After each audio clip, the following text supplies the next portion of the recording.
হতাশা মাদক দিয়ে দূর হয় না। হতাশা দূর হবে, বলে দিব, তিনটা জিনিস, মাত্র তিনটা। কয়টা ভাই? এক, 5 ওয়াক্ত নামাজ। এক কি? নামাজে আপনি অজু করে সেজদা দেন, ইনশাল্লাহ আপনার মনে প্রশান্তি না আসলে আমাকে এসে বলেন যে আসে না। চোখের পানি, মনের আবেগ যা আছে আপনার ভিতরে, কষ্ট, দুঃখ, যন্ত্রণা, সব আল্লাহকে ঢেলে দিবেন ইনশাল্লাহ। নিজের আবেগ ধরে রাখবেন এখানে, আপনি আল্লাহর জন্য ঢেলে দিবেন। মানুষকে আবেগ দেখা কি লাভ? মানুষ আপনার চোখের পানির মর্ম বুঝবে? মানুষ কি মানুষের চোখের পানির মর্ম বুঝে? আপনার পিতা যদি মারা যায়, আমার কাছে এসে দোয়া চান, কান্নাকাটি করে, আমি দোয়া করতে পারবো, কিন্তু আমি কিন্তু আপনার ফিলিংসটা বুঝতে পারবো না। আপনার অনুভূতি কে বুঝতে পারবেন? আল্লাহ পাক আপনার ঘাড়ের রগের চেয়েও কাছে আছেন। সুবহানাল্লাহ, সুবহানাল্লাহ। আল্লাহ পাক ঘাড়ের রগের চেয়ে কাছে আছে। গতকালকে বাংলাদেশের একজন বরেণ্য আলেমের সাথে একটা কনফারেন্সে ছিলাম। উনি বলছিলেন যে এক ব্যক্তি, এটা শোনেন, এক ব্যক্তি খুব তার শখ যে তিনি সাহাবীদের মতো নামাজ পড়া শিখবেন। কথা বুঝতে পারছেন? সাহাবীদের মতো নামাজ শিখবেন। তো একজন বরেণ্য আলেমের কাছে এসেছেন, এসে বলছেন যে আমাকে সাহাবীদের মতো নামাজ শিখিয়ে দেন। তখন সেই আলেম আরেকজন আলেমের সন্ধান দিয়েছেন, যা তুমি তার কাছে যাও, তিনি শেখাবেন। তো সেই ব্যক্তি একটু অবাক হয়েছেন, কারণ যাকে প্রশ্ন করেছিলেন তিনি অনেক বড় মুহাদ্দিস, আর যার কাছে পাঠানো হচ্ছে তিনি অত বড় মুহাদ্দিস নন, কিন্তু আবেদ, আমল করেন। তাকে গিয়ে বলছেন উনি আমাকে পাঠিয়েছেন সাহাবীওয়ালা নামাজ শিখিয়ে দেন। তখন তিনি বলছেন ঠিক আছে, সুন্দর করে অজু করে আসো, সুন্দর করে অজু করে আসো। অজু করার সময় খালি খেয়াল রাখবা যে আমি অজু করছি শুধু আল্লাহর সন্তুষ্টির জন্য। কি খেয়াল রাখবেন? অজু করছি শুধু আল্লাহকে রাজি খুশি করার জন্য অজু করছে, আর কোনো উদ্দেশ্য নাই আমার। অজু করতে যাচ্ছে, তিনি আবার বলছেন দাঁড়াও, শুধু আল্লাহকে রাজি খুশি করার জন্য অজু করো।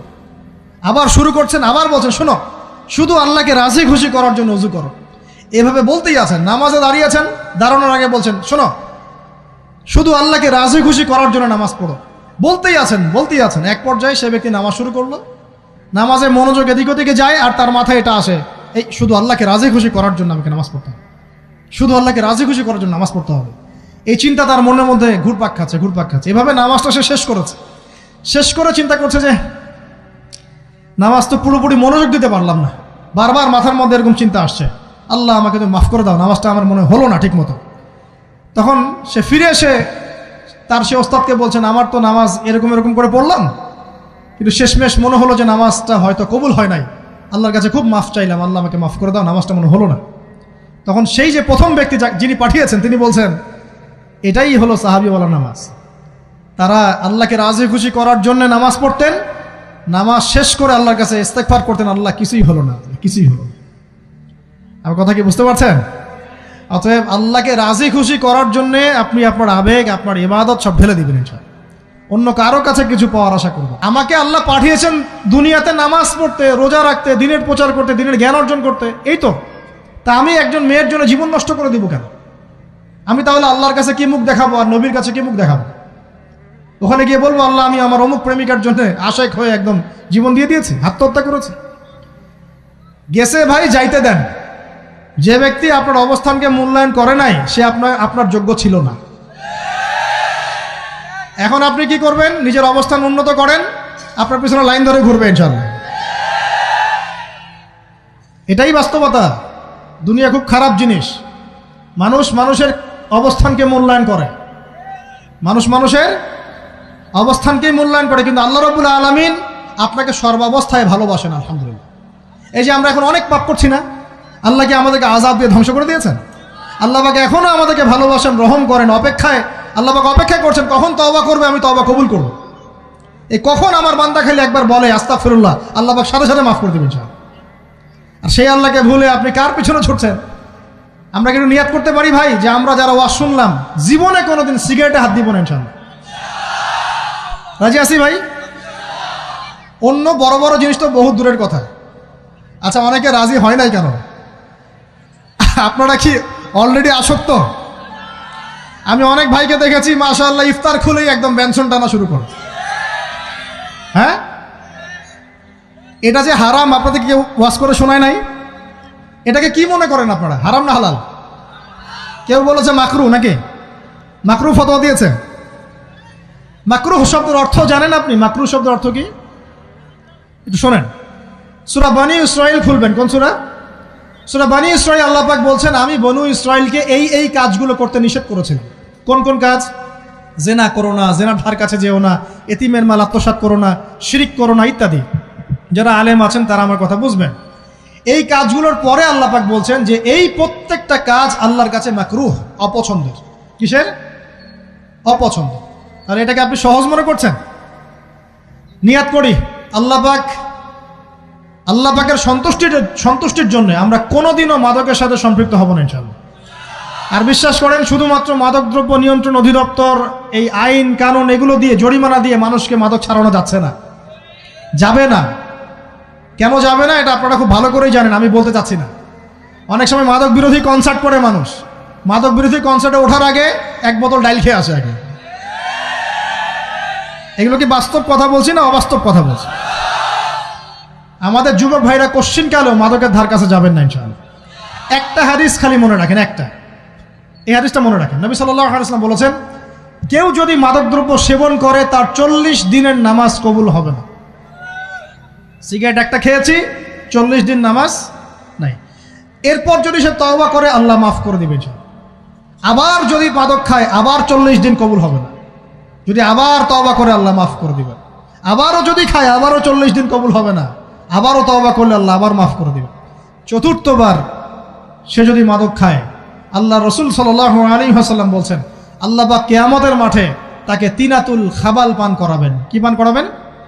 তিনাতুল খাবাল। সাহাবীরা বললেন, ইয়া রাসূলুল্লাহ, এটা কি তিনাতুল খাবাল? কি? নবী সাল্লাল্লাহু আলাইহি ওয়াসাল্লাম বলছেন, এটা হচ্ছে জাহান্নামীদেরকে আযাব দেওয়ার পর তাদের রক্ত মাংসের যে পুঁজ বের হবে, এই যে ড্রিঙ্কস, জাহান্নামের হার্ড ড্রিঙ্কস, এই ড্রিঙ্কসের নাম হলো তিনাতুল খাবাল।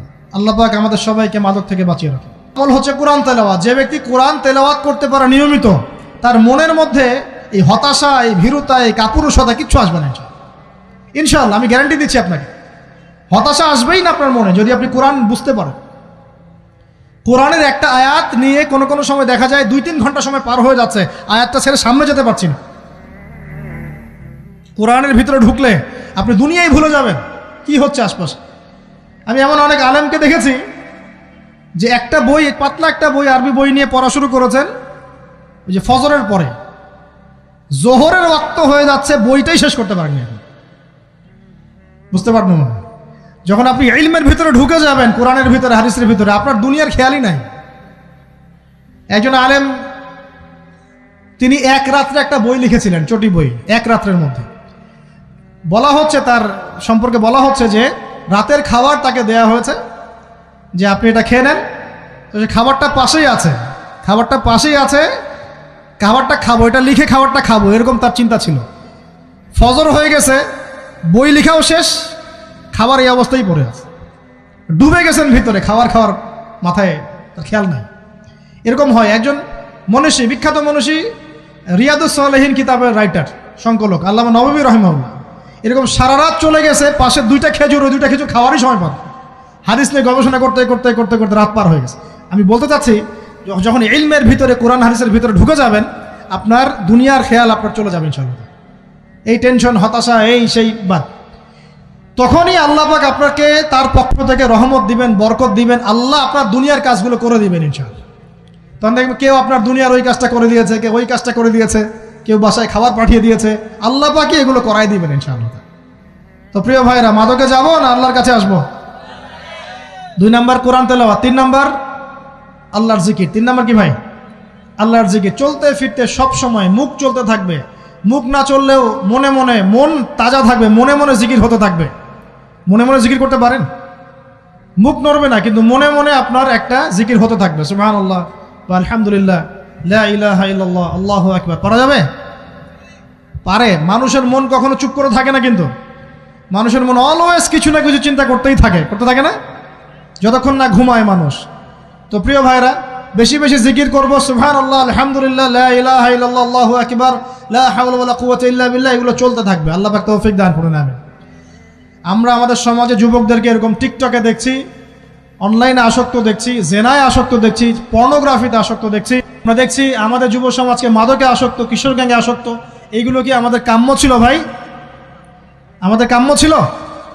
এই অবস্থায় কি যুব সমাজ আল্লাহ পাকের দ্বীনের পতাকা হাতে নিয়ে আল্লাহর জমিনে দিন কায়েম করতে পারবে কিনা একটু আমাকে উত্তর দেন দেখি। এখন এই অবস্থায় পারবে? অতএব অবস্থার উন্নতি করতে হবে কিনা? উন্নতির জন্য রাজি আছে কিনা ইনশাআল্লাহ? আমরা চাই কি আল্লাহ পাকের দিনটা আল্লাহর জমিনে প্রতিষ্ঠা লাভ করুক, আল্লাহর দিন সবার ঘরে ঘরে পৌঁছে যাক, আল্লাহ পাকের দিনের যে সৌন্দর্য সবাই সেটাই, এই সৌরভটা সবাই পাক। আমরা চাই কি না? সমাজে শান্তি প্রতিষ্ঠা হোক, আবার সেই রাসূলের মতো যুগ চলে আসুক, আমরা চাই কি না? অতএব আমাদের সবাইকে যৌবনের এই প্রলোভনগুলো থেকে বেরিয়ে এসে আল্লাহ পাকের ইবাদতে আত্মনিয়োগ করতে হবে। আল্লাহ পাক আমাদের সবাইকে তৌফিক দান করুন, বলি আমিন। আমাদের সবাইকে আল্লাহ রাব্বুল আলামিন কুরআন এবং হাদিসের গভীর জ্ঞান অর্জন করার তৌফিক দান করুন, বেশি থেকে বেশি ইবাদত করার তৌফিক দান করুন। আল্লাহ পাক সবাইকে হারাম সমস্ত রিজিক থেকে বাঁচিয়ে রাখুন, জেনা, ব্যভিচার এবং নারীর ফিতনা, মাদক থেকে আল্লাহ বাঁচিয়ে রাখুন। আল্লাহ পাক আমাদের সবাইকে হালাল রিজিক, হালাল সম্পর্ক যথেষ্ট করে দিন। আল্লাহ পাক আমাদের সবাইকে যেন দিনের দাওয়াতের মেহনত করার তৌফিক দান করেন এবং আলেম ওলামার সাথে পরামর্শ করে দিন শেখার এবং বোঝার তৌফিক দান করেন। যুবতী দিনী বোনদের জন্য, এখানে বোনরা আছেন না? আছেন কি না? দিনী বোনরা আছেন? একটা নসিহত দিনী বোনদের জন্য আমি একটা নসিহত করতে চাচ্ছি, একটা নসিহত। আমার এই একটা নসিহত একটু মন দিয়ে শুনুন প্রিয় দিনী বোন। রাসূলুল্লাহ সাল্লাল্লাহু আলাইহি ওয়াসাল্লাম আমাদের দিনী বোনদের জন্য জান্নাতে যাওয়ার একটা ফর্মুলা বলে দিয়েছেন। আমি কি বলবো সেটা? আচ্ছা, রাসূলুল্লাহ সাল্লাল্লাহু আলাইহি ওয়াসাল্লাম বলেছেন আমাদের দিনী বোনেরা, আমাদের মায়েরা, এই নারী জাতি মাত্র 4টা কাজ করলে জান্নাতের যে কোনো দরজা দিয়ে ইচ্ছা প্রবেশ করতে পারবেন। খুশি হন নাই? কয়টা কাজ? মাত্র 4টা। এক, যদি আমাদের দিনী বোনেরা 5 ওয়াক্ত নামাজটা ওয়াক্ত মতো পড়ে, আল্লাহ পাক তৌফিক দান করুন, বলি আমিন। 2 নাম্বার, যদি তারা রমাদান মাসের রোজাটাকে ঠিক মতো আদায় করতে পারে। 1 নাম্বার 5 ওয়াক্ত নামাজ ঠিকঠাক আদায় করা, 2 নাম্বার রমজান মাসের সওম রাখা, 3 নাম্বার তাদের লজ্জাস্থানের হেফাজত করা, মানে শরঈ পর্দা মেনটেন করা, শরঈ পর্দা মেনটেন করা। এবং আমি বলে দেই, চেহারাটা আপনাদের পর্দার অন্তর্ভুক্ত। এটা নিয়ে অনেক বাকবিতণ্ডা হয় না সমাজে, চেহারা দেখানো যাবে কি যাবে না ইত্যাদি। চেহারা আপনার পর্দার অন্তর্ভুক্ত বিষয়, ফুল স্টপ। এর উপরে ফতোয়া অনেকভাবে দিচ্ছে, কিন্তু বরেণ্য উলামায়ে কেরামের কিতাবগুলো ঘাটাঘাটি করেন, তাদের ফতোয়া হচ্ছে চেহারা আপনার পর্দার অন্তর্ভুক্ত বিষয়, চেহারা ঢেকে রাখবেন। আল্লাহ পাক তৌফিক দান করুন। চোখ থাকবে খোলা, ঠিক আছে। 4 নাম্বার, স্বামীর আনুগত্য করতে হবে। স্বামীর আনুগত্য, এই যে আনুগত্য শব্দ শুনলেই মানুষের একটা মানে নেগেটিভ ধারণা তৈরি হতে পারে। স্বামীর আনুগত্য মানে কি আমি তার দাসত্ব করব? আনুগত্য মানে, প্রিয় দিনী বোন, আনুগত্য মানে দাসত্ব নয়। আনুগত্য মানে কোরআন সুন্নাহর যে বিধানগুলো আপনার স্বামী আপনাকে পালন করতে বলবে, আপনি সেগুলো করবেন, আপনি করতে বাধ্য। কিন্তু স্বামী যদি কোরআন সুন্নাহর বাইরে কিছু করতে বলে, সেটা মানতে আপনি বাধ্য নন। স্বামী যদি আপনাকে বলে যে সুদ খাও, এই সুদী এনজিওতে আসো, নাম লেখাও। স্বামী যদি আপনাকে বলে যে আসো বেপর্দায় বাইরে যাই, সাজুগুজু করে বের হও, চলো ঘুরে আসে বেপর্দায়। স্বামী যদি বলে দেবরকে একটু খাবারটা দিয়ে আসো, আমার অফিসের কলিগ আসছে, খাবার পরিবেশন করো, আসো ডাইনিংয়ে আসো। এই যে হারাম কাজ, বেপর্দার আদেশ করছে, সুদের আদেশ করছে, আপনি সেগুলো পালন করবেন না। কিন্তু হালাল বৈধ যে কোনো বিষয় আপনি স্বামীর আনুগত্য করবেন, এটা আপনার উপর ফরজ। এই 4টা কাজ যদি আপনি করতে পারেন, জান্নাতের যে কোনো দরজা দিয়ে ইচ্ছা আপনি প্রবেশ করতে পারবেন ইনশাআল্লাহ। আল্লাহ পাক আমাদের দিনী বোনদেরকে এই 4টা কাজ করার তৌফিক দান করুন। আমাদের সবাইকে আল্লাহ পাক জান্নাতের জন্য কবুল করুন, বলি আমিন।